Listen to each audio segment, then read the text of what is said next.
യേശുവെല്ലാം ചെയ്തു കഴിഞ്ഞു, ക്രൂശിലെല്ലാം ചെയ്തു കഴിഞ്ഞു, അവിടുന്ന് സകലതും പൂർത്തിയാക്കി, അവിടുന്ന് സകലവും പൂർത്തിയാക്കി. യേശുവെല്ലാം ചെയ്തു കഴിഞ്ഞു, ക്രൂശിലെല്ലാം ചെയ്തു കഴിഞ്ഞു, എല്ലാം പൂർത്തിയായി, എല്ലാം പൂർത്തിയായി. നമ്മൾ പ്രാർത്ഥിക്കുമ്പോൾ നമ്മുടെ ഉള്ളിൽ ഈ ഒരു ബോധ്യമുണ്ടായിരുന്നു. അതായത് യേശു എനിക്ക് വേണ്ടി ക്രൂശിൽ സകലതും പൂർത്തിയാക്കി, പൂർത്തീകരിച്ചു. It is finished. ടെറ്റലസ്റ്റായി, it is finished on that cross. നമ്മൾ പ്രാർത്ഥിക്കുമ്പോഴും നമുക്ക് പലപ്പോഴും ഡൗട്ടാണ്, പൂർത്തീകരിച്ചോ, കർത്താവ് ഇടപെടുമോ? പക്ഷെ വചനം പറയുന്നു അവിടുന്ന് നമുക്കായി സകലതും ക്രൂശിൽ നിവർത്തിച്ചു. ഹെബ്രായ ലേഖനത്തിന്റെ 4-ാം അധ്യായത്തിന്റെ 3-ാം വാക്യത്തിൽ പറയുകയാണ്, വിശ്വസിച്ചവരായ നാം വിശ്രമത്തിലേക്ക് പ്രവേശിക്കുന്നു. എന്തിലേക്ക് പ്രവേശിക്കുന്നത്? വിശ്രമത്തിലേക്ക് പ്രവേശിക്കുന്നു. അപ്പൊ ദൈവം നമ്മളെ ഓരോരുത്തരെയും പരിശുദ്ധാത്മാവ് പ്രദാനം ചെയ്യുന്ന വലിയ വിശ്രമത്തിന്റെ ഉള്ളിലേക്കാണ് ഈശോയുടെ ഓരോ മകനെയും മകളെയും പ്രവേശിപ്പിക്കുവാൻ ആഗ്രഹിക്കുന്നത്, അഥവാ പ്രവേശിപ്പിക്കുന്നത്. Enter into my rest. അധ്വാനിക്കുന്നവരെ, ഭാരം ചുമക്കുന്നവരെ, നിങ്ങൾ എൻ്റെ അടുക്കൽ വരിക, ഞാൻ നിങ്ങൾക്ക് റെസ്റ്റ് നൽകാം, ആശ്വാസം നൽകാം. നിങ്ങളുടെ ആത്മാവിന് ആവശ്യം ഈ ആശ്വാസമാണ്. ഈ ആശ്വാസം നിങ്ങൾക്ക് ലഭിക്കുമ്പോൾ കർത്താവ് തന്നെ നമ്മുടെ മുൻപിലൂടെ, നമ്മുടെ മുൻപിൽ നിൽക്കുന്ന ദുർഘടങ്ങളെ നീക്കം ചെയ്യും. ഞാൻ നിനക്ക് മുൻപേ കടന്നുപോയി മലകളെ നിരപ്പാക്കുമെന്നുള്ളൊരു പ്രോമിസ് നമ്മൾ പഴയ നിയമത്തിൽ കാണുന്നുണ്ട്. ഞാൻ നിനക്ക് മുൻപേ കടന്നുപോയി മലകളെ നിരപ്പാക്കും. ഹല്ലേലൂയ. ആരാ മലകളെ നിരപ്പാക്കുന്നത്? നമ്മുടെ മുൻപിലുള്ള മലകളെ, പ്രശ്നങ്ങളെ, പ്രയാസങ്ങളെ, പ്രതിസന്ധികളെ ഒക്കെ നീക്കം ചെയ്യുന്ന ആരാ? കർത്താവ് നീക്കം ചെയ്യുന്നത്. പക്ഷെ നമ്മളോടൊരു കാര്യം ദൈവം ആവശ്യപ്പെടുകയാണ്. ഹെബ്രായ ലേഖനം 4-ാം അധ്യായത്തിൽ അതിന്റെ 3-ാം വാക്യത്തിൽ, എന്നാൽ വിശ്വസിച്ചവരായ നാം വിശ്രമത്തിലേക്ക് പ്രവേശിക്കുന്നു. എൻ്റെ കൂടെ എന്ന് പറഞ്ഞേ, വിശ്വസിച്ചവരായ നാം വിശ്രമത്തിലേക്ക് പ്രവേശിക്കുന്നു. യേശു എനിക്ക് വേണ്ടി സകലതും ക്രൂശിൽ ചെയ്തു കഴിഞ്ഞു, എല്ലാം പൂർത്തീകരിക്കപ്പെട്ടിരിക്കുന്നു. It is finished on the cross. അവിടെയാണ് ക്രോസിന്റെ, കുരിശിന്റെ മഹത്വം. യേശു എനിക്ക് വേണ്ടി സകലതും ക്രൂശിൽ നിവർത്തിച്ചു എന്ന് വിശ്വസിച്ചുകൊണ്ട് പരിശുദ്ധാത്മാവ് നൽകുന്ന ആ വലിയ വിശ്രമത്തിന്റെ ഉള്ളിലേക്ക് നമ്മൾ പ്രവേശിക്കുന്നു. ഹല്ലേലൂയ. നിന്നെ സ്നേഹിക്കുന്ന ഒരു സ്വർഗീയ പിതാവുണ്ട്, നിന്നെ കരുതുന്ന ഒരു അപ്പനുണ്ട്. ആ അപ്പൻ നിനക്ക് വേണ്ടി ഭൂമിയിൽ കടന്നു വന്ന് ക്രൂശിൽ നിനക്ക് വേണ്ടി മരിച്ച് സകലതും നിനക്കായി നിവർത്തിച്ചു. അധരം തുറന്നു പറഞ്ഞു, വാതുറന്ന് പറഞ്ഞു, എനിക്ക് വേണ്ടി എൻ്റെ ഈശോ ക്രൂശിൽ സകലതും നിവർത്തിച്ചു. Everything is finished on that cross. അതുകൊണ്ടാണ് വചനത്തിൽ പറഞ്ഞത്, വിശ്വസിച്ചവരായ നാം വിശ്രമത്തിന്റെ ഉള്ളിലേക്ക് പ്രവേശിക്കുന്നു. ഇത് ആത്മാവിലുള്ള വിശ്രമമാണ്. പരിശുദ്ധാത്മാവിലൂടെ ലഭിക്കുന്ന വിശ്രമത്തെക്കുറിച്ചാണ് ഇവിടെ പറയുന്നത്. ഈ വിശ്രമം ലഭിക്കുന്ന ഒരു വ്യക്തിക്കാണ് ക്രിസ്തുവിനുള്ള വിശുദ്ധിയിൽ നിലനിൽക്കുവാൻ സാധിക്കുന്നത്. ഈ വിശ്രമം ലഭിക്കുന്ന വ്യക്തിക്കാണ് ക്രിസ്തുവിന്റെ വചനത്തെ സ്വീകരിക്കുവാൻ സാധിക്കുന്നത്. ഈ വിശ്രമത്തിലായിരിക്കുന്ന വ്യക്തിക്കാണ് ക്രിസ്തുവിലുള്ള അത്ഭുതങ്ങളും അടയാളങ്ങളും സ്വീകരിക്കുവാൻ സാധിക്കുന്നത്. അമ്മമാതാവിന് നമുക്ക് നൽകുന്ന വലിയൊരു സന്ദേശം, അമ്മയുടെ ജീവിതം തന്നെ നമുക്ക് നൽകുന്ന സന്ദേശം എന്താ?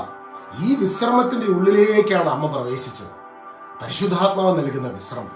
ആ വിശ്രമത്തിലേക്ക് നമ്മൾ പ്രവേശിക്കുന്നതിന് വേണ്ട വില മുഴുവനും ഈശോ കാൽവരി മലമുകളിൽ കൊടുത്തിട്ടുണ്ട്. അപ്പൊ ഇന്ന് എത്ര വലിയ പ്രാർത്ഥനാ വിഷയങ്ങൾ ഉണ്ടെങ്കിലും, ചെറുതും വലുതുമായ വിഷയങ്ങൾക്കുള്ളിൽ കർത്താവ് നമുക്ക് വേണ്ടി പ്രവർത്തിക്കും.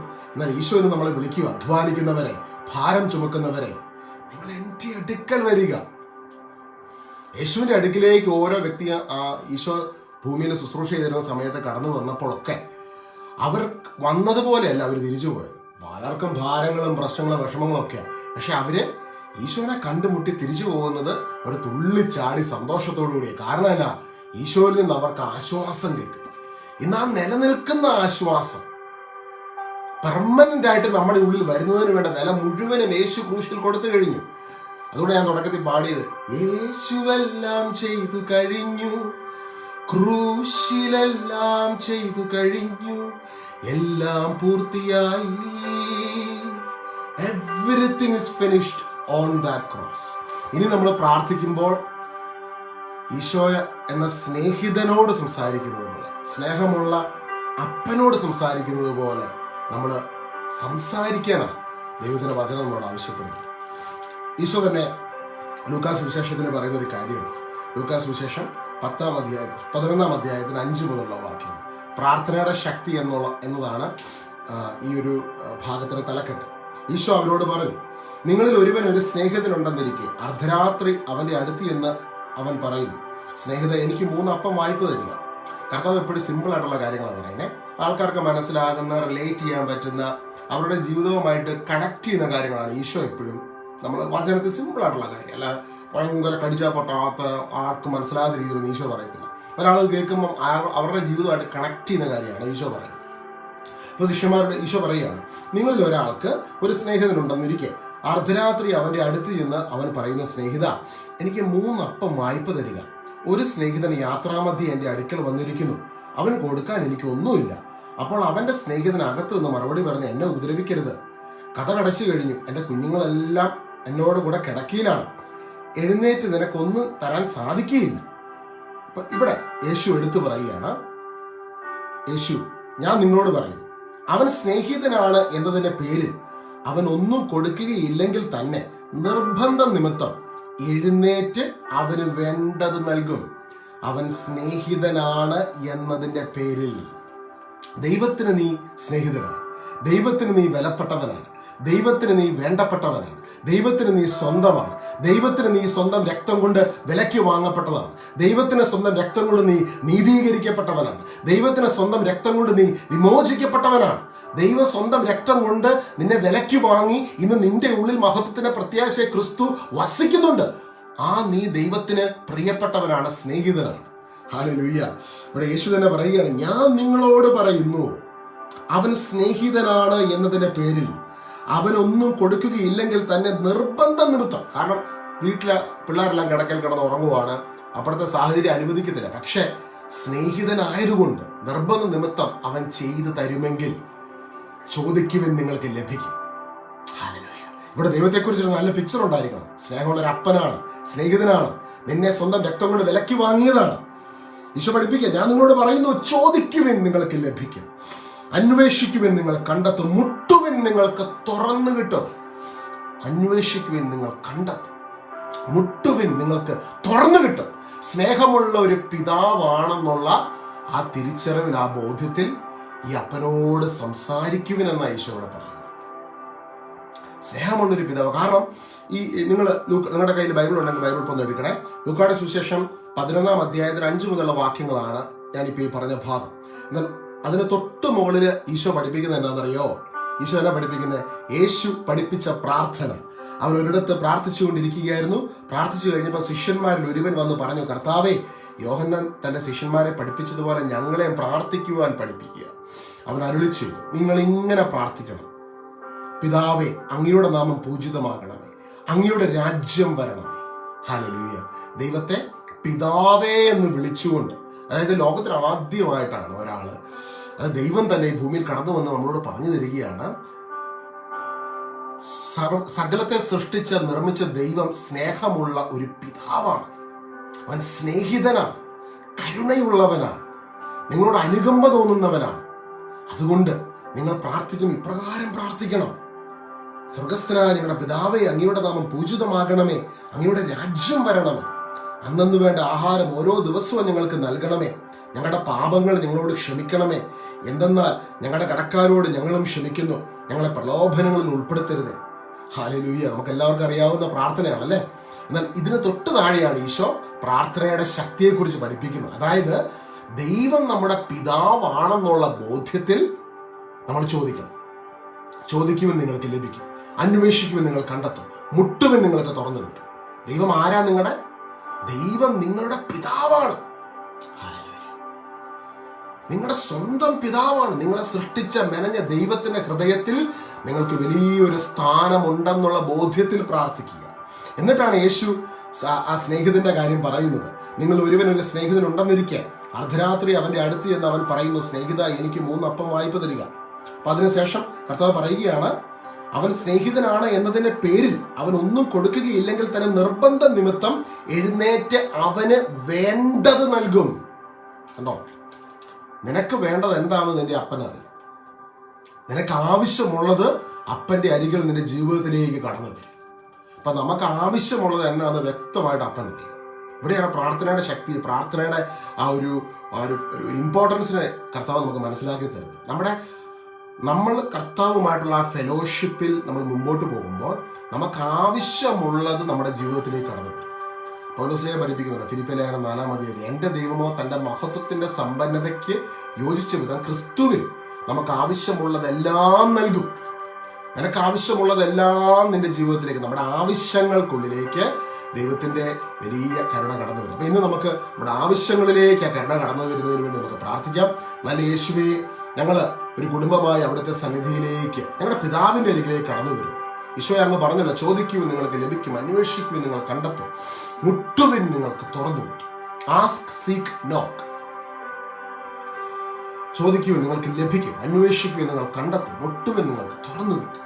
പിതാവെ, അവിടുത്തെ സന്നിധിയിലേക്ക് നന്ദി നിറഞ്ഞ ഹൃദയത്തോടെ ഞങ്ങൾ കടന്നു വരും. അവിടെ ഞങ്ങളുടെ പിതാവാണെന്നുള്ള ബോധ്യത്തിൽ ഞങ്ങൾ പ്രാർത്ഥിക്കും. അവിടെ ഞങ്ങളുടെ പ്രാർത്ഥന കേൾക്കുമെന്നുള്ള ഉറപ്പിൽ ഞങ്ങൾ ചോദിക്കും. കർത്താവെ, അവിടെ ഞങ്ങൾക്ക് വേണ്ടി ക്രൂശിൽ സകലതും പൂർത്തീകരിച്ച് ഞങ്ങളെ സ്നേഹിക്കുന്ന, ജീവൻ നൽകി സ്നേഹിക്കുന്ന പിതാവാണെന്നുള്ള ബോധ്യത്തിൽ ഞങ്ങളുടെ എല്ലാ നിയോഗങ്ങളെയും അവിടുത്തെ സന്നിധിയിൽ ഞങ്ങൾ സമർപ്പിച്ച് പ്രാർത്ഥിക്കും. അതിലേക്ക് അവിടുത്തെ കരുണ ഈ നിമിഷം വെളിപ്പെടുന്നതിനെ ഓർത്ത് ഞങ്ങൾ നന്ദി പറയും. സഹോദരങ്ങളെ, ഈശോ പറഞ്ഞൊരു കാര്യമുണ്ട്.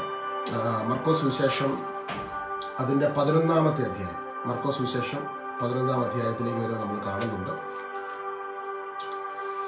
ഹല്ലേലൂയ, യേശുവേ ആരാധന. ഇന്ന് അതിശക്തമായ ദൈവത്തിന്റെ സാന്നിധ്യം നമ്മുടെ നടുവിലൂടെ വ്യാപരിക്കുന്നു. മർക്കോസ് സുവിശേഷം 11-ാം അധ്യായം 23 മുതലുള്ള വാക്യം. സത്യമായി ഞാൻ നിങ്ങളോട് പറയുന്നു, ആരെങ്കിലും ഈ മലയോട് ഇവിടെ നിന്ന് മാറി കടലിൽ ചെന്ന് വീഴുക എന്ന് പറയുകയും ഹൃദയത്തിൽ ശങ്കിക്കാതെ താൻ പറയുന്നത് സംഭവിക്കുമെന്ന് വിശ്വസിക്കുകയും ചെയ്താൽ അവനത് സാധിച്ചു കിട്ടും. അതിനാൽ ഞാൻ പറയുന്നു, പ്രാർത്ഥിക്കുകയും യാചിക്കുകയും ചെയ്യുന്ന എന്തും ലഭിക്കുമെന്ന് വിശ്വസിക്കുവിൻ, നിങ്ങൾക്ക് ലഭിക്കുക തന്നെ ചെയ്യും. ഒന്നാമതായിട്ട് ഈശോ പറയുകയാണ്, ആരെങ്കിലും ഈ മലയോട് ഇവിടെ നിന്ന് മാറി കടലിൽ ചെന്ന് വീഴുക എന്ന് പറയുകയും ഹൃദയത്തിൽ ശങ്കിക്കാതെ താൻ പറയുന്നത് സംഭവിക്കുമെന്ന് വിശ്വസിക്കുകയും ചെയ്താൽ അവനത് സാധിച്ചു കിട്ടും. ഉറച്ചൊരു വിശ്വാസം. എൻ്റെ അപ്പൻ്റെ അരികിൽ നിന്ന് എനിക്ക് ഈ വിഷയത്തിനകത്ത് ഉത്തരം കിട്ടുമെന്ന് വിശ്വസിച്ചു കഴിഞ്ഞാൽ നീ വിശ്വസിക്കുന്നത് പോലെ തന്നെ നിന്റെ ജീവിതത്തിൽ സംഭവിക്കും. രക്തസ്രാവക്കാരി സ്ത്രീ ഈശോയുടെ വസ്ത്രത്തിന് അറ്റത്ത് തൊട്ടപ്പോഴത്തേക്കും സൗഖ്യം കിട്ടിയ ഒരു ഭാഗം നമ്മൾ മർക്കോസ് സുവിശേഷം 5-ാം അധ്യായത്തിൽ കാണുന്നുണ്ട്. അപ്പൊ ഈ രക്തസ്രാവക്കാരിയുടെ വിശ്വാസത്തിന്റെ അടിസ്ഥാനം ഞാൻ ചിലപ്പോൾ ചിന്തിക്കും, ബൈബിളിൽ ഒരു സ്ഥലത്തും എഴുതിയിട്ടില്ല വസ്ത്രത്തിന്റെ അറ്റത്ത് തൊട്ട് കഴിഞ്ഞാൽ, ദൈവപുത്രന്റെ വസ്ത്രത്തിന്റെ അറ്റത്ത് തൊട്ട് കഴിഞ്ഞാൽ അത്ഭുതം നടക്കുമെന്ന് എഴുതിയിട്ടില്ല. ഇത് രക്തസ്രാവക്കാരി സ്ത്രീയുടെ ഉള്ളിലുള്ള വിശ്വാസം. യേശുവിന്റെ വസ്ത്രത്തിന് അറ്റത്തെങ്കിലും തൊട്ട് കഴിഞ്ഞാൽ എനിക്ക് സൗഖ്യം കിട്ടുമെന്നുള്ള ഉറച്ച വിശ്വാസം. അവിടെ ദൈവത്തിന്റെ ശക്തിയെ ആ വിശ്വാസം സ്വാഗതം ചെയ്യുക. നമ്മൾ സ്വിച്ച് ഇടുമ്പോൾ ഒരു ലൈറ്റ്, ഇപ്പൊ ഇവിടെ ഒരു ഈവനിങ് ആയപ്പോൾ 4-4:30 ആയപ്പോൾ തന്നെ നല്ല സന്ധ്യയായ ഒരവസ്ഥയാണ്. ഇവിടെ ഇപ്പൊ നമ്മൾ വീട്ടിൽ വെട്ടം ഇട്ട് കഴിഞ്ഞപ്പം ഈ മുറുകിയ വെട്ടമുണ്ട്. ഇതുപോലെ തന്നെയാണ് കർത്താവിൽ നിന്ന് നമുക്ക് അനുഗ്രഹത്തെ സ്വീകരിക്കുവാൻ നമ്മൾ എന്താ ചെയ്യേണ്ടത്? ഹെബ്രായ ലേഖനം 4-ാം അധ്യായം 3-ാം വാക്യം പറയുന്നു, വിശ്വസിച്ചവരാൽ നാം വിശ്രമത്തിലേക്ക് പ്രവേശിക്കുന്നു. ഇന്ന് വിശ്വസിക്കുക, യേശു നമുക്കായി ക്രൂശിൽ സകലതും നിവർത്തിച്ചു, സകലതും പൂർത്തീകരിച്ചു. ഇന്ന് കർത്താവ് നമുക്ക് സമീപസ്ഥനാണ്, അരികിലുണ്ട്. നമ്മളെ സ്നേഹിക്കുന്ന ഒരു പിതാവായിട്ട് അവിടുത്തെ സാന്നിധ്യം നമ്മുടെ അരികിലുണ്ട്. നമ്മുടെ ഒരു സ്നേഹിതനായിട്ട് അവിടുത്തെ സാന്നിധ്യം നമ്മുടെ അരികിലുണ്ട്.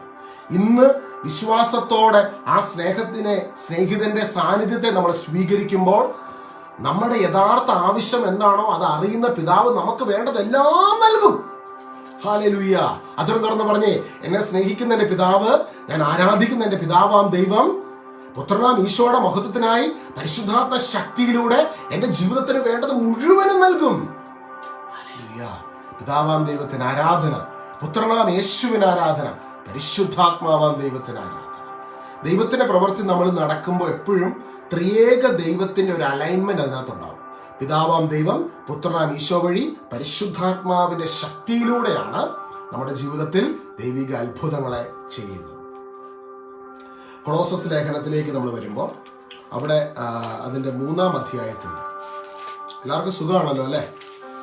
എല്ലാവർക്കും വേണ്ടി പ്രത്യേകം പ്രാർത്ഥിക്കുന്നു കേട്ടോ. കൊളോസസ് ലേഖനം 3-ാം അധ്യായത്തിന്റെ 17-ാം വാക്യത്തിൽ പറയാം, നിങ്ങൾ വാക്കാലോ പ്രവർത്തിയാലോ എന്ത് ചെയ്താലും അതെല്ലാം കർത്താവായ യേശു വഴി പിതാവായ ദൈവത്തിന് കൃതജ്ഞത അർപ്പിച്ചുകൊണ്ട് അവന്റെ നാമത്തിൽ ചെയ്യുവേൻ. കണ്ടോ, നിങ്ങൾ വാക്കാലോ പ്രവർത്തിയാലോ എന്ത് ചെയ്താൽ, ഇപ്പൊ നമുക്കൊരു പ്രാർത്ഥനയുണ്ട്, നമുക്ക് ജീവിതത്തിൽ ചില കാര്യങ്ങളൊക്കെ ചെയ്യുന്നതിനകത്ത് അഭിവൃദ്ധി വരാൻ ആഗ്രഹിക്കുന്നു, വചനം പറയുക, നിങ്ങൾ വാക്കാലോ പ്രവർത്തിയാലോ എന്ത് ചെയ്താലും അതെല്ലാം പുത്രനായ യേശു വഴി പിതാവായ ദൈവത്തിന് കൃതജ്ഞത അർപ്പിച്ചുകൊണ്ട് അവന്റെ നാമത്തിൽ ചെയ്യുവേൻ. പുത്രനായ യേശു വഴി എന്തിനാ പിതാവിനെ കൃതജ്ഞത അർപ്പിക്കുന്നത്? പുത്രനായ യേശു നമുക്ക് വേണ്ടി ക്രൂശിൽ സകലതും പൂർത്തീകരിച്ചു. പുത്രനായ യേശു നമ്മളെ സ്വന്തം രക്തം കൊണ്ട് വിലയ്ക്ക് വാങ്ങി നീതീകരിച്ചു, വിശദീകരിച്ചു. അത് വിശ്വസിച്ചുകൊണ്ട് നന്ദി പറയാൻ തുടങ്ങുമ്പോൾ, ശ്രദ്ധിച്ചു, ഇപ്പൊ നന്ദി പറഞ്ഞു തുടങ്ങിക്കേ പരിശുദ്ധാത്മാവ് നൽകുന്ന വിശ്രമത്തിലേക്ക് നമ്മൾ പ്രവേശിക്കും. അപ്പം ഒരു പ്രാർത്ഥനാ വിഷയമുണ്ട്, അത് നമ്മൾ ദൈവസന്നിധിയിൽ പ്രാർത്ഥിക്കുമ്പോൾ പുത്രനായ ഈശോ വഴി കൃതജ്ഞത അർപ്പിച്ചുകൊണ്ട് നമ്മൾ പ്രാർത്ഥിക്കണം. ഈശോയെ തന്നതിലൂടെ എല്ലാം എനിക്ക് തന്നു പിതാവായ ദൈവം. റോമ 8:32. സ്വന്തം പുത്രനെ പോലും ഒഴിവാക്കാതെ നമുക്ക് എല്ലാവർക്കും വേണ്ടി അവനെ ഏൽപ്പിച്ചു തന്നവൻ ഈശോയോടുകൂടെ സമസ്തവും ദാനമായി തന്നിരിക്കുന്നു. നൽകാതിരിക്കുമോ? Everything is given to you. നിനക്ക് വേണ്ടി തന്നു കഴിഞ്ഞു. ഇനി നന്ദി പറയുക. അപ്പൊ നന്ദിയുടെ അളവ് കൂട്ടണം. വിശ്വാസം ഉണ്ടാകണം.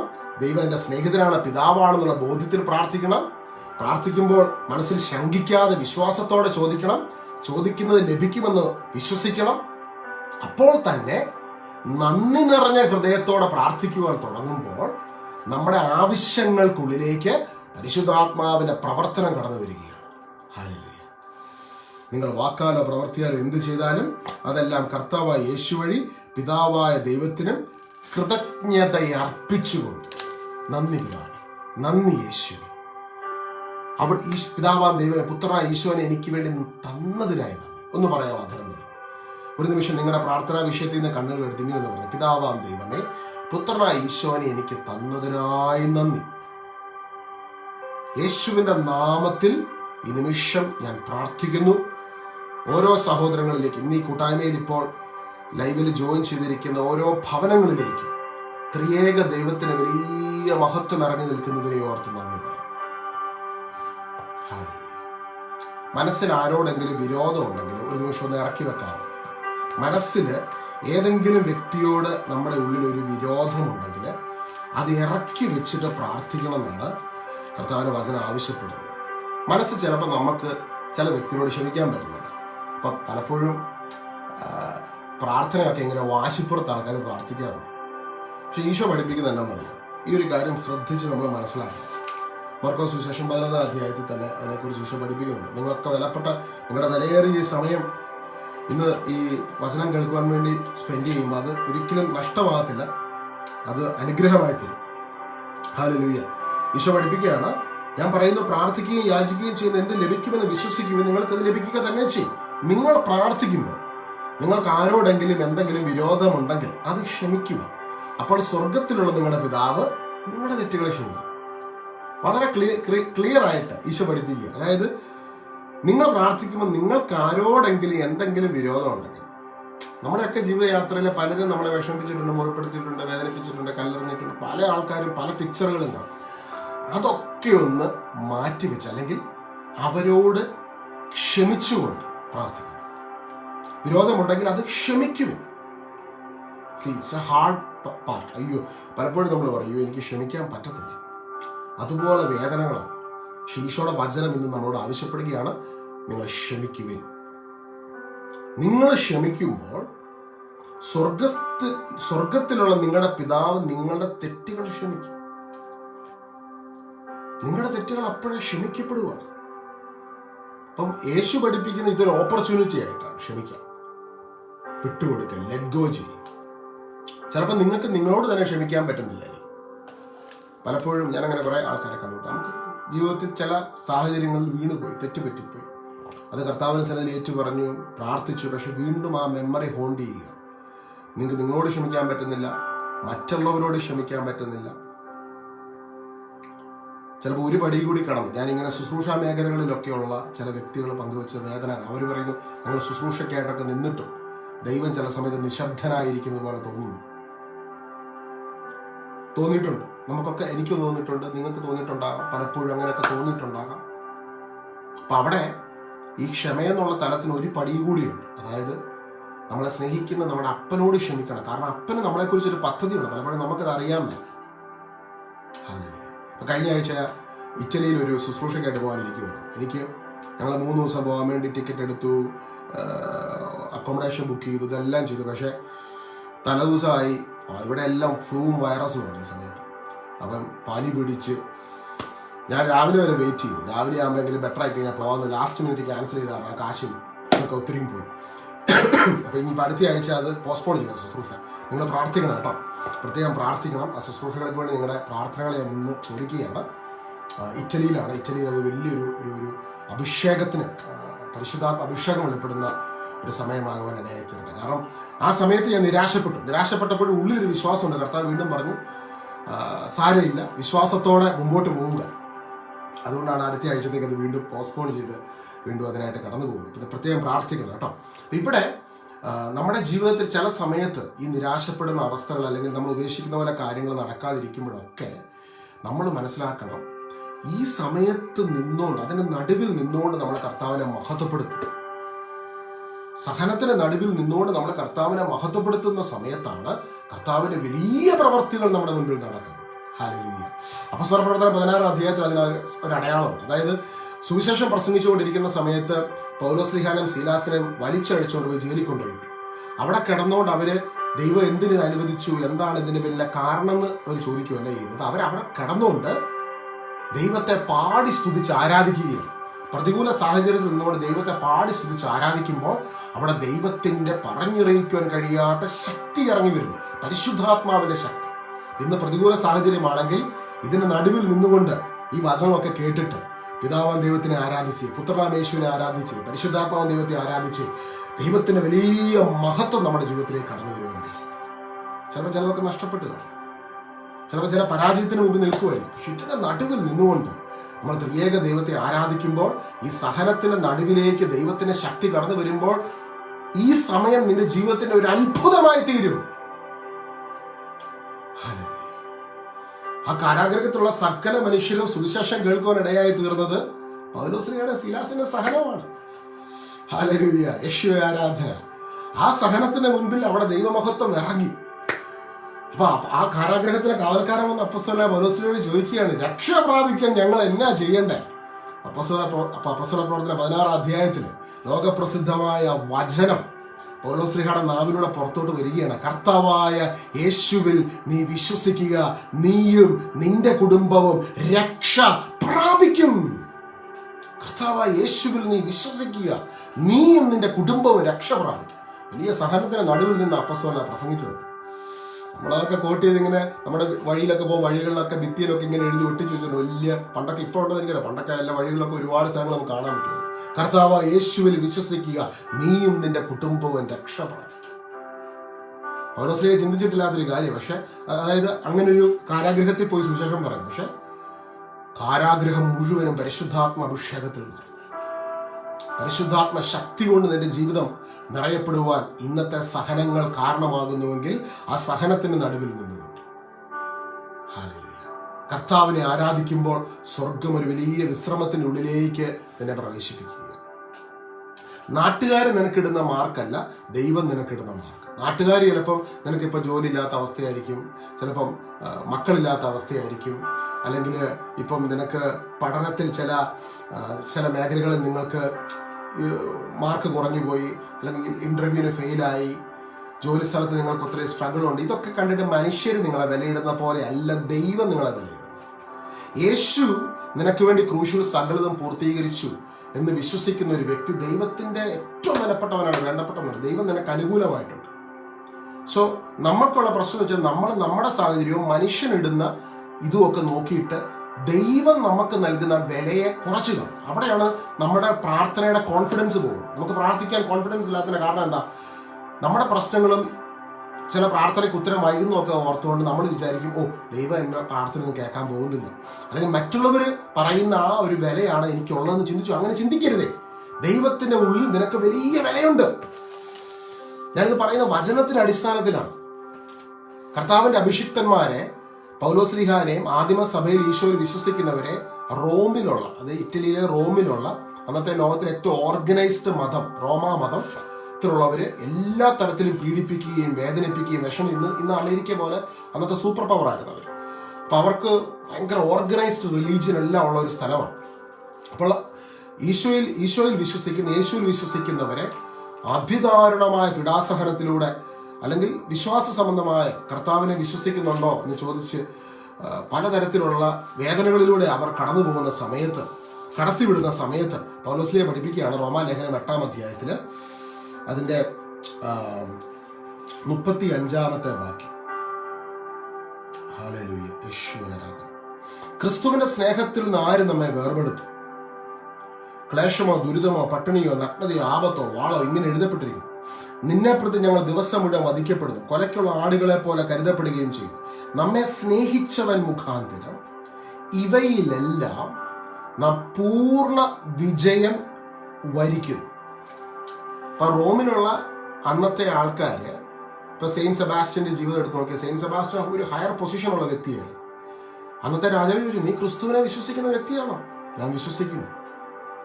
ഒരു പടി കടന്നുകൂടി ഒരു വിശുദ്ധം പ്രഖ്യാപിച്ചു, ക്രിസ്തുവിനോട് ഞാൻ സ്നാനത്തിൽ ഏകീഭവിച്ചിരിക്കും. അതുകൊണ്ടാണ് റോമാലേഖനത്തിലാണ് അതിൻ്റെ 6-ാം അധ്യായത്തിൽ പൗലോസ്ലീഹ പഠിപ്പിക്കുന്ന ഒരു കാര്യമുണ്ട്. അതിൻ്റെ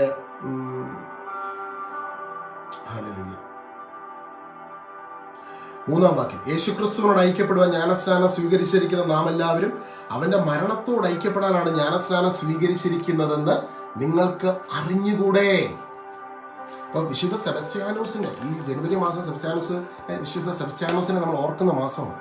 വിശുദ്ധ സെബസ്ത്യാനോസിന്റെ ജീവിതം നമുക്ക് നൽകുന്ന മെസ്സേജ് എന്താ? ആ ഇറ്റാലിയൻ സോൾജിയർ യേശുക്രിസ്തുവിനോട് ഐക്യപ്പെട്ടു, ജ്ഞാനസ്നാനത്തിലൂടെ കർത്താവിലുള്ള വിശ്വാസത്തെ പ്രഖ്യാപിച്ചു. അപ്പൊ അന്നത്തെ സമയത്ത് ഇന്നുള്ള പോലെ പദവികളോ പൊസിഷൻസ് ഒന്നുമില്ല.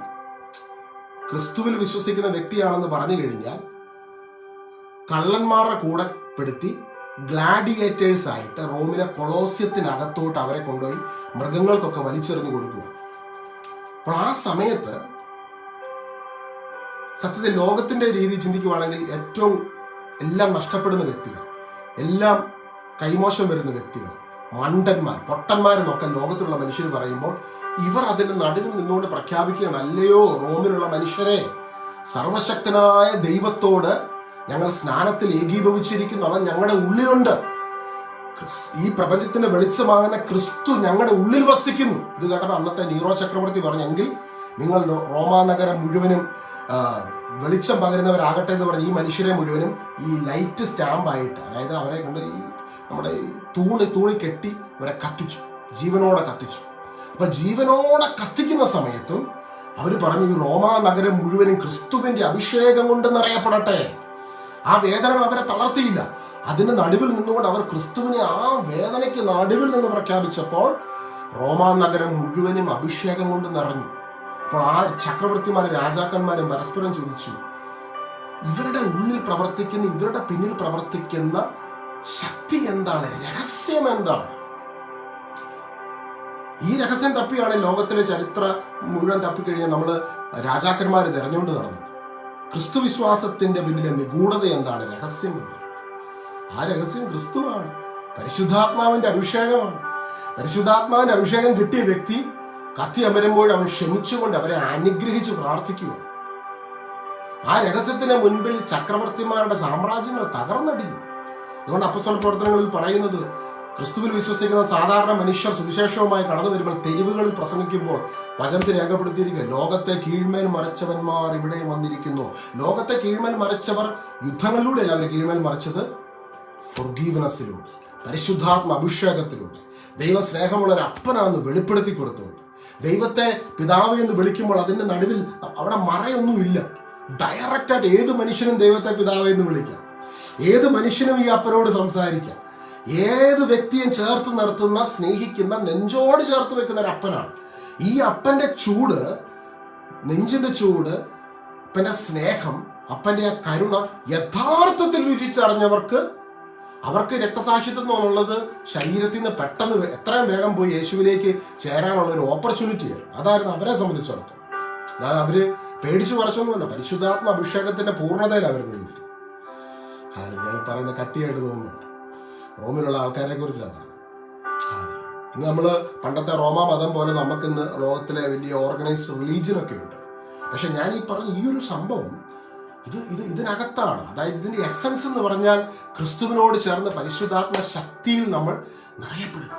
അതിന് വേണ്ട വില മുഴുവനും ഈശോ ക്രൂശിൽ പരിഹാര ബലിയായി തീർന്ന നിമിഷം കൊടുത്തു കഴിഞ്ഞു. അതുകൊണ്ടാണ് പൗലോസ്ലീഹ പറയുന്നത് ക്രിസ്തുവിനോട് ഐക്യപ്പെട്ടിരിക്കുന്ന ഒരു വ്യക്തിക്ക് ഇനി ശിക്ഷാവിധിയില്ല. റോമാലേഖനം 8-ാം അധ്യായം 1-ാം വാക്യം. ആകയാൽ ഇപ്പോൾ യേശു ക്രിസ്തുവിനോട് ഐക്യപ്പെട്ടിരിക്കുന്നവർക്ക് ശിക്ഷാവിധിയില്ല. ഹല്ലേലൂയ. അതുകൊണ്ട് നിങ്ങൾ ഭയപ്പെടരുത്. റോമ 8:15. നിങ്ങളെ വീണ്ടും ഭയത്തിലേക്ക് നയിക്കുന്ന അടിമത്തത്തിന്റെ ആത്മാവിനെയല്ല, മറിച്ച് പുത്രസ്വീകാര്യത്തിന്റെ ആത്മാവിനെയാണ് നിങ്ങൾ കൈക്കൊണ്ടിരിക്കുന്നത്. അപ്പൊ സെയിന്റ് സെബാസ്റ്റ്യനൊക്കെ ഉള്ളിൽ കിട്ടിയ ഏറ്റവും വലിയ ബോധ്യം ഇതായിരുന്നു: I am a child of God. ഞാൻ ദൈവത്തിന്റെ മകനാണ്, മകളാണ്. No longer separated but united with him. ദൈവവുമായിട്ട് ഞാൻ യുണൈറ്റഡ് ആയിരിക്കും.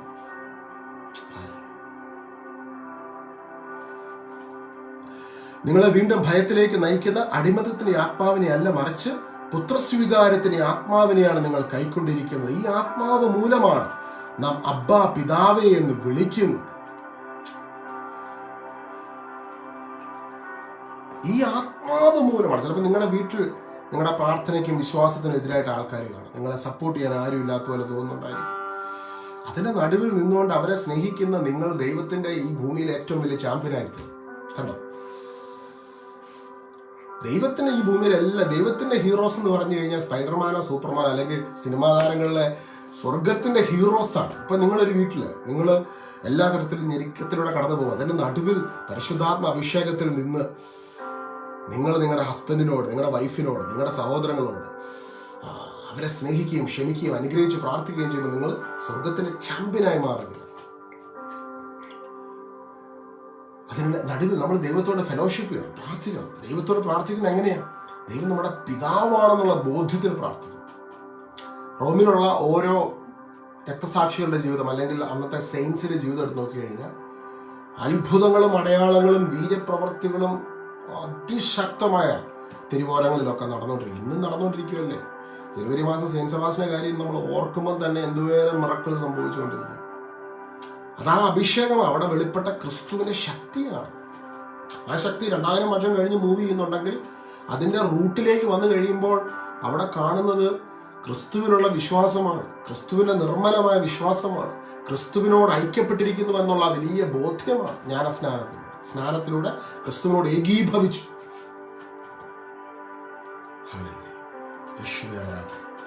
അതുകൊണ്ട് ഇവിടെ അപ്പോസ്തലൻ പഠിപ്പിക്കുകയാണ്, നാം നിങ്ങളെ വീണ്ടും ഭയത്തിലേക്ക് നയിക്കുന്ന അടിമത്തത്തിന്റെ ആത്മാവിനെ അല്ല, മറിച്ച് പുത്രസ്വീകാര്യത്തിന്റെ ആത്മാവിനെയാണ് നിങ്ങൾ കൈക്കൊണ്ടിരിക്കുന്നത്. ഈ ആത്മാവ് മൂലമാണ് നാം അബ്ബാ പിതാവേ എന്ന് വിളിക്കുന്നത്.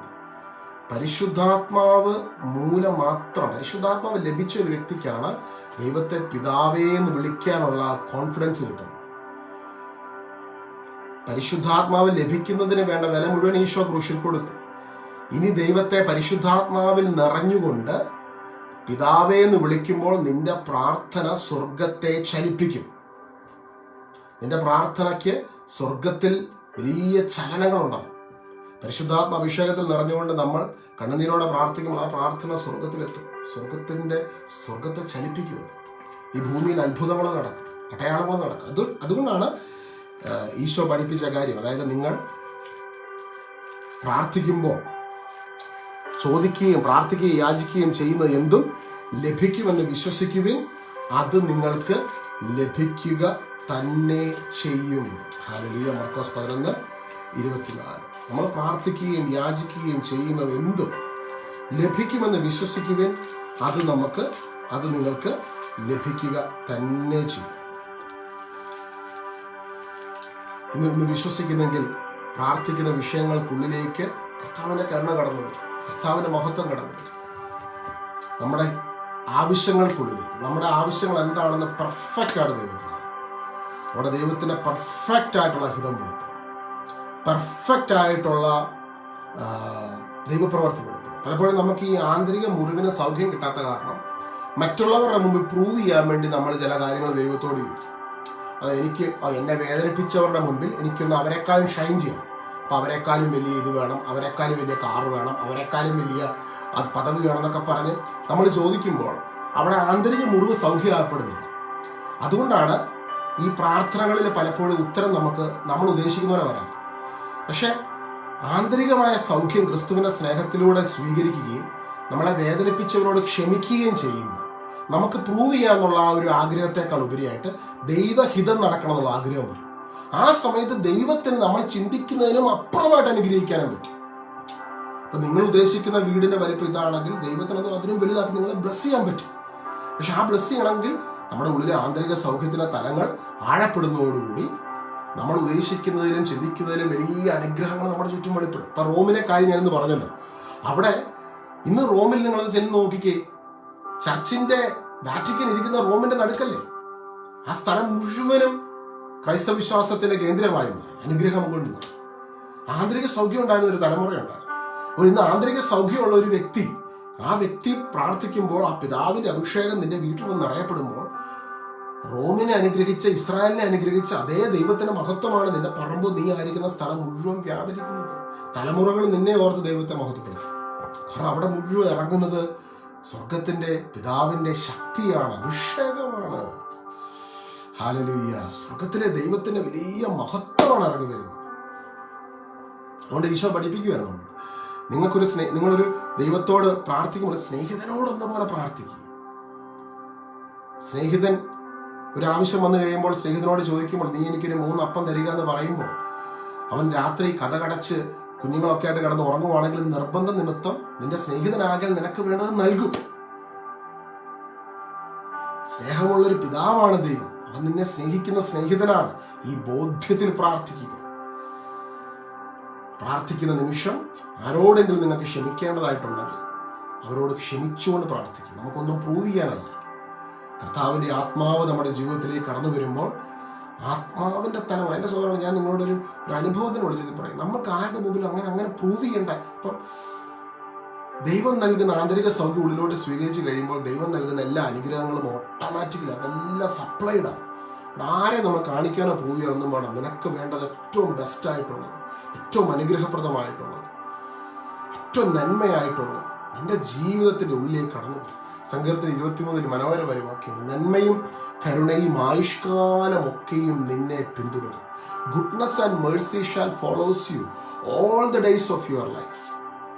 ഈശോ പഠിപ്പിക്കുന്നുണ്ട്, ആദ്യമേ അവിടുത്തെ രാജ്യവും നീതിയും അന്വേഷിക്കുവാൻ, അതോടുകൂടെ സകലതും നിന്നോട് ചേർക്കപ്പെട്ടു. യേശുവിന്റെ രാജ്യം എന്നുള്ള സ്നേഹത്തിന്റെ രാജ്യം, ഫൊർഗീവ്നെസിന്റെ രാജ്യം. ആന്തരിക സൗഖ്യം ലഭിക്കും തോറും നമുക്ക് ആവശ്യമുള്ളതെല്ലാം നമ്മളിലേക്ക് ചേർക്കപ്പെട്ടുകൊണ്ടിരിക്കും. ഈ ആന്തരിക സൗഖ്യം ലഭിക്കുന്നത് എവിടുന്ന, എങ്ങനെ ലഭിക്കുന്നത്? ഇത്രയും നേരം കേട്ടപ്പോ ആന്തരിക സൗഖ്യം എങ്ങനെ കിട്ടുന്നത്? ക്രൂശിലേക്ക് നോക്കുക. അവിടെ നിനക്ക് വേണ്ടി സകലതും പൂർത്തീകരിച്ചവനായ ഒരുവനെ കാണാൻ കഴിയും. അവൻ നൽകുന്ന ഒരു ആനന്ദമുണ്ട്, ക്രിസ്തു നൽകുന്ന ഒരു ലഹരിയുണ്ട്, ആ ക്രിസ്തുവിന്റെ സ്നേഹം പകർന്നു നൽകുന്ന ഒരു സൗഖ്യമുണ്ട്. പിതാവ് ഇവർ ചെയ്യുന്ന എന്തെന്ന് ഇവർ അറിയുന്നില്ല, ഇവരോട് ക്ഷമിക്കണമേ എന്ന് പറഞ്ഞുകൊണ്ട് ക്രൂശിൽ കടന്നുകൊണ്ട് തന്നെ പീഡിപ്പിക്കുന്നവരെ ക്ഷമിക്കുന്ന കർത്താവ്. അതൊക്കെ നമ്മൾ ഇങ്ങനെ വലിയ സംഭവമായിട്ട് കാണും. പക്ഷെ ക്രിസ്തു ഒരാൾ ഉള്ളിലോട്ട് വന്നു കഴിയുമ്പോൾ അതുപോലെ ക്ഷമിക്കാനുള്ളൊരു കൃപ ഉള്ളിൽ പരിശുദ്ധാത്മാവ് നൽകുക. നമ്മുടെ ശരീരത്തിൽ നിന്നല്ല, പരിശുദ്ധാത്മാവിൽ നിന്ന് ലഭിക്കുകയാണ്. അപ്പൊ നമുക്കൊക്കെ ജോലി സ്ഥലത്താ, വീട്ടിലാ, നാട്ടിലാ, ഇങ്ങനെയൊക്കെ ഒരുപാട് പേരോട് ക്ഷമിക്കേണ്ടതായിട്ടുണ്ട്.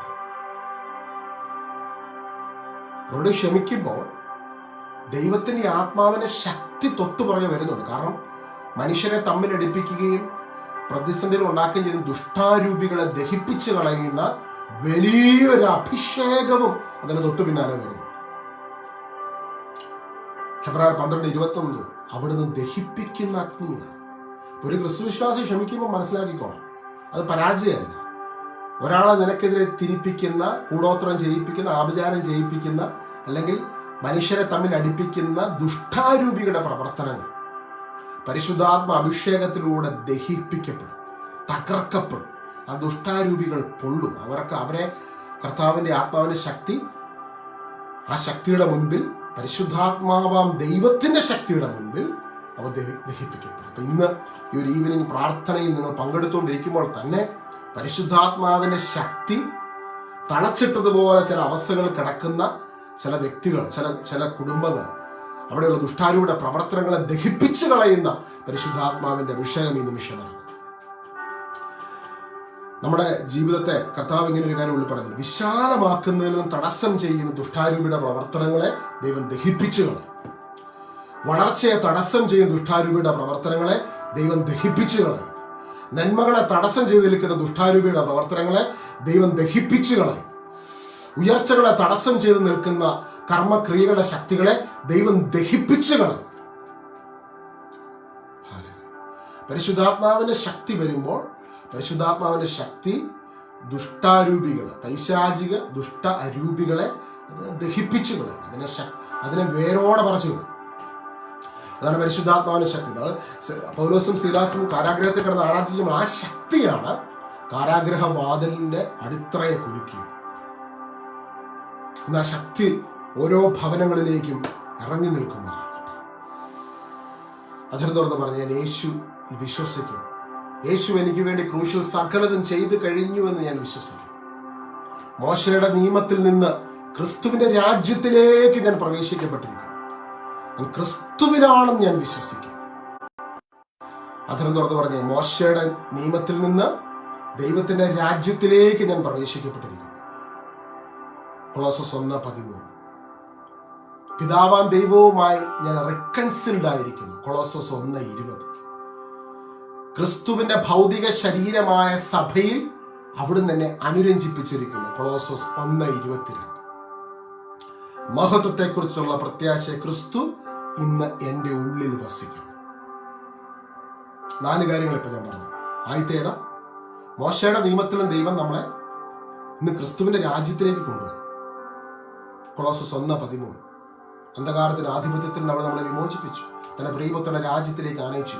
ഇത് വിശ്വസിക്കണം. നിങ്ങൾ ദൈവരാജ്യത്തിന് ഉള്ളിലാണ്. You are in the kingdom of God. ക്രിസ്തുവിൽ വിശ്വസിക്കുന്ന ഒരു വ്യക്തി ദൈവരാജ്യത്തിന് അകത്തോട്ട് പ്രവേശിച്ചു. ഡയോക്ലേഷ്യൻ സെയിന്റ് സെബാസ്റ്റ്യനോട് ചോദിക്കുമ്പോൾ ഈ രഹസ്യങ്ങൾ സെയിന്റ് സെബാസ്റ്റ്യൻ പറഞ്ഞുകൊണ്ടിരുന്നു. ചക്രവർത്തിമാർക്ക് മനസ്സിലാകില്ല ഏത് രാജ്യത്തെക്കുറിച്ചാണ് പറയുന്നത്.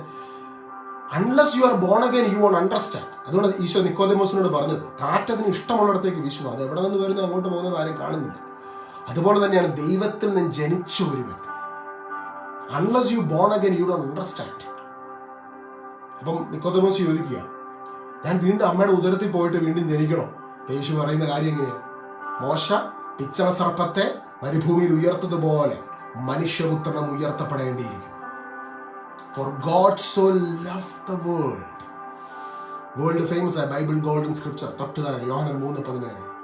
ദൈവം ഈ ഭൂമിയെ അത്യധികം സ്നേഹിക്കുന്നതിനാൽ സ്വന്തം ഏകജാതനെ നൽകുവാൻ തക്കവിധം ലോകത്തെ എത്രമാത്രം സ്നേഹിച്ചു. ക്രൂശിലേക്ക് നോക്കുമ്പോൾ അതാണ് നമ്മൾ കാണുന്നത്. ഈ ഭൂമിയിലുള്ള സകല മനുഷ്യരോടുമുള്ള ദൈവത്തിന്റെ അനന്തമായ സ്നേഹം. ആ സ്നേഹത്തിന്റെ പ്രദർശനമാണ് ക്രൂശിൽ നമ്മൾ കാണുന്നത്. ആ സ്നേഹത്തെ തിരിച്ചറിഞ്ഞ് ക്രിസ്തുവിനെ വിശ്വസിക്കുന്ന, സ്വീകരിക്കുന്ന ഓരോ വ്യക്തിയും ദൈവത്തിൽ നിന്ന് ജനിക്കുന്നു. 1 യോഹന്നാൻ 5-ാം പറയുക, ദൈവത്തിൽ ജനിച്ച ഏവനും ലോകത്തെ കീഴടക്കുന്നു. ലോകത്തിന്മേൽ നമുക്കുള്ള വിജയം ഇതാണ് നമ്മുടെ വിശ്വാസം. യേശു ദൈവപുത്രനാണ് വിശ്വസിക്കുന്നവരല്ലാതെ മറ്റാരാണ് ലോകത്തെ വിജയിക്കുന്നത്, കീഴടക്കുന്നത്? 1 യോഹന്നാൻ 5:5. ഈശോയുടെ കുരിശിലേക്ക് നോക്കുമ്പോൾ ആ കുരിശിൽ സംഭവിച്ച രഹസ്യങ്ങളാണ് നമ്മുടെ വിശ്വാസത്തിന്റെ അടിസ്ഥാനം. അതിലൂടെയാണ് നമ്മൾ വീണ്ടും ജനിച്ചു, ക്രിസ്തുവിനെ സ്വീകരിച്ചു. അന്ധകാരത്തിന്റെ ആധിപത്യത്തിൽ അവിടെ നമ്മളെ വിമോചിപ്പിച്ചു, തന്റെ പ്രിയപുത്രന്റെ രാജ്യത്തിലേക്ക്, ആ രാജ്യത്തിന്റെ ഉള്ളിലേക്ക്, സ്നേഹത്തിന്റെ രാജ്യത്തിലേക്ക്, ഫൊർഗീവ്നെസിന്റെ രാജ്യത്തിലേക്ക് നീ പ്രവേശിക്കപ്പെട്ടിരിക്കുന്നു. പിതാവാൻ ദൈവവുമായിട്ട് നിന്നെ റിക്കൺസിൽ ചെയ്തു. കൊളോസസ് 1:20. സ്വന്തം ഭൗതിക ശരീരമാകുന്ന സഭയിൽ നിന്നെ റിക്കൺസിൽ ചെയ്തു. ഈ 2 കാര്യം ഇമ്പോർട്ടൻ്റ് അല്ലേ? പിതാവാൻ ദൈവവുമായിട്ട് റിക്കൺസിൽഡ് ആയ ഒരു വ്യക്തി, യേശുവിന്റെ സഭയുമായിട്ട് റിക്കൺസിൽഡ് ആയ ഒരു വ്യക്തി, അതായത് കർത്താവിന്റെ ശരീരത്തോട് നിന്നെ ചേർത്തു റിക്കൺസിൽ ചെയ്ത വ്യക്തിയായ നീ ശാപത്തിന്റെ കീഴിലല്ല, അനുഗ്രഹത്തിന്റെ കീഴിലാണ്. അതുകൊണ്ട് ഇന്ന് മുതൽ നിങ്ങളുടെ പ്രാർത്ഥനകൾക്ക് ഉത്തരം വൈകിയത് നിമിത്തമോ, നിങ്ങൾക്ക് ജോലി കിട്ടാതിരിക്കുന്നതുകൊണ്ടോ, നിങ്ങളുടെ ജീവിതത്തിന് ഏതെങ്കിലും അവസ്ഥകൾ, ചിലപ്പോൾ നിങ്ങൾ ഇപ്പോഴും ഒരു വാടക വീട്ടിലായിരിക്കും താമസിക്കുന്നത്, ചിലപ്പോൾ നിങ്ങൾ മക്കളില്ലാത്ത അവസ്ഥയായിരിക്കും, ചിലപ്പോൾ നിങ്ങൾക്ക് ജോലി ഇപ്പോൾ കിട്ടാത്തൊരവസ്ഥയായിരിക്കും, കടങ്ങൾ ഇപ്പോഴും കാണും. ഈ അവസ്ഥകളുടെ ബേസ് ചെയ്തുകൊണ്ട് നിങ്ങളെ ശാപത്തിന്റെ കീഴിലാണെന്ന് പറയാൻ പുതിയ നിയമം അനുവദിക്കുന്നില്ല. ക്രിസ്തുവിൽ വിശ്വസിക്കുന്ന നീ അനുഗ്രഹത്തിന് കീഴിലായിരിക്കും. ഇത് വിശ്വസിക്കണം. എല്ലാ ശാപങ്ങളെയും ക്രൂശിൽ കർത്താവ് തീർത്ത് ബ്രേക്ക് ചെയ്ത് നിന്നെ പിതാവാം ദൈവമായിട്ട് റെക്കൺസിൽ ചെയ്തു. സ്വന്തം രാജ്യത്തിന്റെ ഉള്ളിലേക്ക് നിന്നെ പ്രവേശിപ്പിച്ചു. ചിലപ്പോൾ നിങ്ങളൊരു ഇന്റലക്ച്വലി ഡിസേബിൾഡ് വ്യക്തിയായിരിക്കും, വൈകല്യമുള്ള വ്യക്തിയായിരിക്കും, പക്ഷെ നിങ്ങൾ അനുഗ്രഹിക്കപ്പെട്ടവനാണ്. നിങ്ങൾ ദൈവത്തിന് അനുഗ്രഹിക്കപ്പെട്ടവനാണ്, അഭിഷിക്തനാണ്, വേണ്ടപ്പെട്ടവനാണ്. ദൈവം നിങ്ങളെ റെക്കൺസിൽ ചെയ്യുന്നു, പിതാവുമായിട്ട് റെക്കൺസിൽ ചെയ്തു. പുത്രനാം ദൈവം സ്വന്തം ശരീരമാകുന്ന സഭയോട് നിങ്ങളെ ചേർത്തു.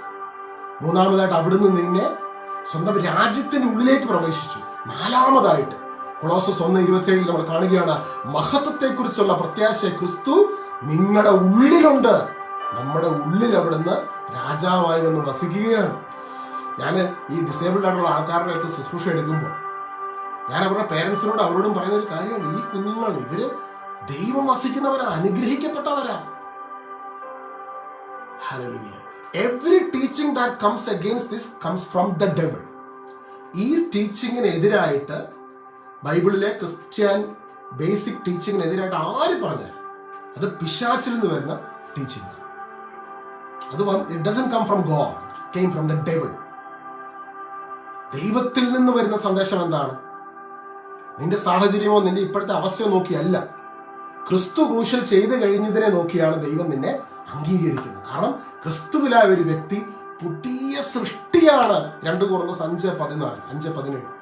ഒരുവൻ ക്രിസ്തുവിലായാൽ അവൻ പുതിയ സൃഷ്ടി. എത്ര പഴയത് കടന്നുപോയി, ഇതാ പുതിയത് വന്നു കഴിഞ്ഞു. നീ ശാപത്തിന്റെ കീഴിലല്ല, അനുഗ്രഹത്തിന്റെ കീഴിലാണ്. നീ അങ്ങനെ പറഞ്ഞു തുടങ്ങണം. ചിലപ്പോൾ ഇപ്പോഴും കടം വീട്ടാനുണ്ടായിരിക്കും, ഇപ്പോഴും നിങ്ങൾക്ക് പലിശയ്ക്ക് എടുത്ത പൈസ തിരിച്ചു കൊടുക്കാനുണ്ടായിരിക്കും, ചിലപ്പോൾ വീട്ടിൽ ഇപ്പോഴും കുറെ ബുദ്ധിമുട്ടുകളുണ്ടായിരിക്കും. പക്ഷെ ഇതിന്റെ നടുവിൽ നിന്ന് നിങ്ങൾ പറയണം, ഈശോയിലൂടെ ഞാൻ അനുഗ്രഹിക്കപ്പെട്ടിരിക്കുന്നു. എന്നെ സ്നേഹിക്കുന്ന ഒരു സ്വർഗീയ പിതാവുണ്ട്, എന്നെ കരുതുന്ന ഒരു അപ്പനുണ്ട്, എനിക്ക് വേണ്ടി സ്വന്തം ജീവൻ നൽകി എന്നെ നീതീകരിച്ച പുത്രനായ ദൈവമുണ്ട്. എന്നേക്കും എന്നോടൊപ്പമായിരിക്കുവാൻ, നിന്നോടൊപ്പമായിരിക്കുവാൻ, നിന്റെ കൂടെ നിൽക്കുവാൻ പരിശുദ്ധാത്മാവായ ദൈവം നമുക്ക് അനുകൂലമായിട്ടുണ്ട്. ഇത് അനുഭവിച്ചറിഞ്ഞ അപ്പോസ്തലൻ പൗലോസ്ലീഹ പഠിപ്പിക്കുകയാണ്, റോമ 8:31, ദൈവം നമ്മുടെ പക്ഷത്തെങ്കിൽ ആര് നമുക്കെതിരെ നിൽക്കും? ഡയോക്ലീഷ്യൻ, നീറോയോ, ആരാ എതിരെ നിൽക്കാൻ വേണ്ടി പോകുന്നത്? ഡയോക്ലീഷ്യൻ. നീ എത്ര ശ്രമിച്ചാലും ഈ റോമിൽ ക്രിസ്തുവിന്റെ അഭിഷേകം നിന്റെ പീഡനത്തെ മറികടന്ന് ഇവിടെ വളരും. ഡയോക്ലീഷ്യനൊക്കെ പീഡിപ്പിച്ച പീഡനം, ഗ്ലാഡിയേറ്റർ സിനിമ കണ്ടിട്ടുണ്ടോ? ആ സിനിമയ്ക്കകത്ത് അതിനകത്ത് ഈ വന്യജീവികൾക്ക് എറിഞ്ഞു കൊടുക്കുന്ന മുഴുവൻ യേശു വിശ്വസിക്കുന്നവരെയാണ്. 2 ചോദ്യം ഇവർ ചോദിക്കുന്നുണ്ട്. ക്രിസ്തുവിനെ വിശ്വസിച്ചോ? സ്നാനപ്പെട്ടോ? എന്നാൽ നിന്റെ വിശ്വാസത്തെ ഞങ്ങൾ ഒതുക്കും, തീർക്കും, ഇല്ലാതാക്കും എന്ന് പറഞ്ഞ് ലോകത്തെ അടക്കി വാണിരുന്ന ഡയോക്ലീഷ്യനും നീറോയുടെ മുൻപിൽ അവരുടെ അതേ ദേശത്ത് കർത്താവിന്റെ ആത്മാവിന്റെ ശക്തി പടർന്ന് പന്തലിച്ച്, ഇന്ന് നമ്മൾ വത്തിക്കാൻ എന്ന് പറയുമ്പോഴത്തേക്കും നമ്മൾ പറയും ഒരു ക്രിസ്ത്യാനിറ്റിയുടെ ഒരു മെയിൻ ലൊക്കേഷൻ, അതിന്റെ കേന്ദ്രം അല്ലേ? പക്ഷെ ആ സ്ഥലത്ത് വെളിപ്പെട്ട അഭിഷേകത്തെ കുറിച്ച് ഞാൻ ഈ പറയുന്നു. അതേ ആത്മാവിന്റെ അഭിഷേകം നമ്മൾ ഓരോരുത്തരുടെയും ജീവിതത്തിൽ നിറയപ്പെടുമാറാകട്ടെ. അത്ഭുതങ്ങൾ സംഭവിക്കട്ടെ, അടയാളങ്ങൾ സംഭവിക്കട്ടെ. പിതാവാം ദൈവത്തിന് ആരാധന, പുത്രനാം യേശുവിന് ആരാധന, ആത്മാവാം ദൈവത്തിന് ആരാധന, ത്രിയേക ദൈവത്തിന് ആരാധന, പിതാവാം ദൈവത്തിന് ആരാധന, പുത്രനാം യേശുവിന് ആരാധന, ആത്മാവാം ദൈവത്തിന് ആരാധന, ത്രിയേക ദൈവത്തിന് ആരാധന. നമുക്ക് ചേർന്ന് പ്രാർത്ഥിക്കാം. അമ്മമാതാവിനോട് ചേർന്ന് പ്രാർത്ഥിക്കാം. എല്ലാ വിശുദ്ധരോടും ചേർന്ന് പ്രാർത്ഥിക്കാം. എല്ലാ വിശുദ്ധരോടും ചേർന്ന് നമുക്ക് ഒരിക്കൽ കൂടി ത്രിയേക ദൈവത്തെ ആരാധിക്കാം. പിതാവാം ദൈവത്തിന് ആരാധന, പുത്രനാം യേശുവിന് ആരാധന, ആത്മാവാം ദൈവത്തിന് ആരാധന, ത്രിയേക ദൈവത്തിന് ആരാധന. Father God, we worship you. Son Jesus, we worship you. Holy Spirit God, we worship you. Worshipping the Holy Trinity. പിതാവാം ദൈവമേ, ഞങ്ങൾ അങ്ങേ ആരാധിക്കുന്നു. പുത്രനാം യേശുവേ, ഞങ്ങൾ അങ്ങേ ആരാധിക്കുന്നു. പരിശുദ്ധാത്മാവാം ദൈവമേ, ഞങ്ങൾ അങ്ങേ ആരാധിക്കുന്നു. എല്ലാ സഹനങ്ങൾക്ക് നടുവിലും അവിടുത്തെ വലിയ അഭിഷേകം ഞങ്ങളെ പിടിച്ചു നടത്തുന്നതിനെ ഓർത്ത് നന്ദി പറയും. ഞങ്ങളെ ശക്തിപ്പെടുത്തി മുൻപോട്ട് വഴി നടത്തുന്നതിനെ ഓർത്ത് നന്ദി പറയും. ജീവിത പന്ഥാവിൽ, ജീവിതയാത്രയിൽ അവിടുത്തെ സാന്നിധ്യം ഞങ്ങൾക്ക് കരുത്തും തണലും ശക്തിയുമായി കൂടെ ഇരിക്കുന്നതിനായി ഞങ്ങൾ നന്ദി പറയും. അവിടെ ഞങ്ങൾക്ക് വേണ്ടി ക്രൂശിൽ സകലതും നിവർത്തിച്ചതിന് നന്ദി പറയുന്നു. എല്ലാ പ്രാർത്ഥനാ വിഷയങ്ങൾക്കുള്ളിലേക്കും ഇന്ന് അവിടുത്തെ ഹിതം, അവിടുത്തെ ശക്തി അയച്ച് അവിടെ ഞങ്ങൾക്ക് ആവശ്യമുള്ളതെല്ലാം വെളിപ്പെടുത്തി തരുന്നതിനെ ഓർത്ത് ഞങ്ങൾ നന്ദി പറഞ്ഞ് പ്രാർത്ഥിക്കുന്നു. ഈശോയിലൂടെ എല്ലാം ഞങ്ങൾക്ക് ലഭിച്ചു കഴിഞ്ഞു എന്ന് ഞങ്ങൾ വിശ്വസിക്കുന്നു. നിങ്ങൾ പ്രാർത്ഥിക്കുകയും ചോദിക്കുകയും ചെയ്യുന്ന എന്തും ലഭിക്കുമെന്ന് വിശ്വസിക്കണം. നിങ്ങൾക്ക് ലഭിക്കുമെന്ന് പഠിപ്പിച്ച നാഥ, അവിടുന്ന് ഞങ്ങളുടെ പിതാവാണെന്നുള്ള ബോധ്യത്തിൽ, സ്നേഹമുള്ള അപ്പനാണെന്നുള്ള ബോധ്യത്തിൽ, സ്നേഹിതനാണെന്നുള്ള ബോധ്യത്തിൽ ഞങ്ങൾ പ്രാർത്ഥിക്കുന്നു. എല്ലാ പ്രാർത്ഥനാ വിഷയങ്ങൾക്കുള്ളിലേക്ക് അവിടുത്തെ വലിയ കരുണ വെളിപ്പെടുന്നതിനെ ഓർത്ത് ഞങ്ങൾ നന്ദി പറയുന്നു. പിതാവും പുത്രനും പരിശുദ്ധാത്മാവുമായ സർവേശ്വരനായ കർത്താവിൻ്റെ ശക്തമായ സാന്നിധ്യം നമ്മുടെ നടുവിലുണ്ട്. ഇന്ന് കേട്ട വചനങ്ങളൊക്കെ നിങ്ങൾ ഒന്നും കൂടെ ഒന്ന് മെഡിറ്റേറ്റ് ചെയ്യുക. അടുത്ത ആഴ്ച ഇറ്റലിയിൽ നടക്കുന്ന ശുശ്രൂഷയ്ക്ക് വേണ്ടി എല്ലാവരും ഒന്ന് പ്രാർത്ഥിക്കണം കേട്ടോ. കഴിഞ്ഞ ആഴ്ച പോകാൻ പറ്റിയില്ല, അടുത്ത ആഴ്ചത്തെ പോസ്റ്റ്പോൺ ചെയ്തായിരുന്നു. പ്രത്യേകം പ്രാർത്ഥിക്കുക, പരസ്പരം നമുക്ക് പ്രാർത്ഥിക്കാം. കർത്താവിൻ്റെ കൃപയും സമാധാനവും നമ്മളോടൊപ്പം ഉണ്ടായിരിക്കുമാറാകട്ടെ. പിതാവും പുത്രനും പരിശുദ്ധാത്മാവുമായ സർവേശ്വരൻ. God bless you.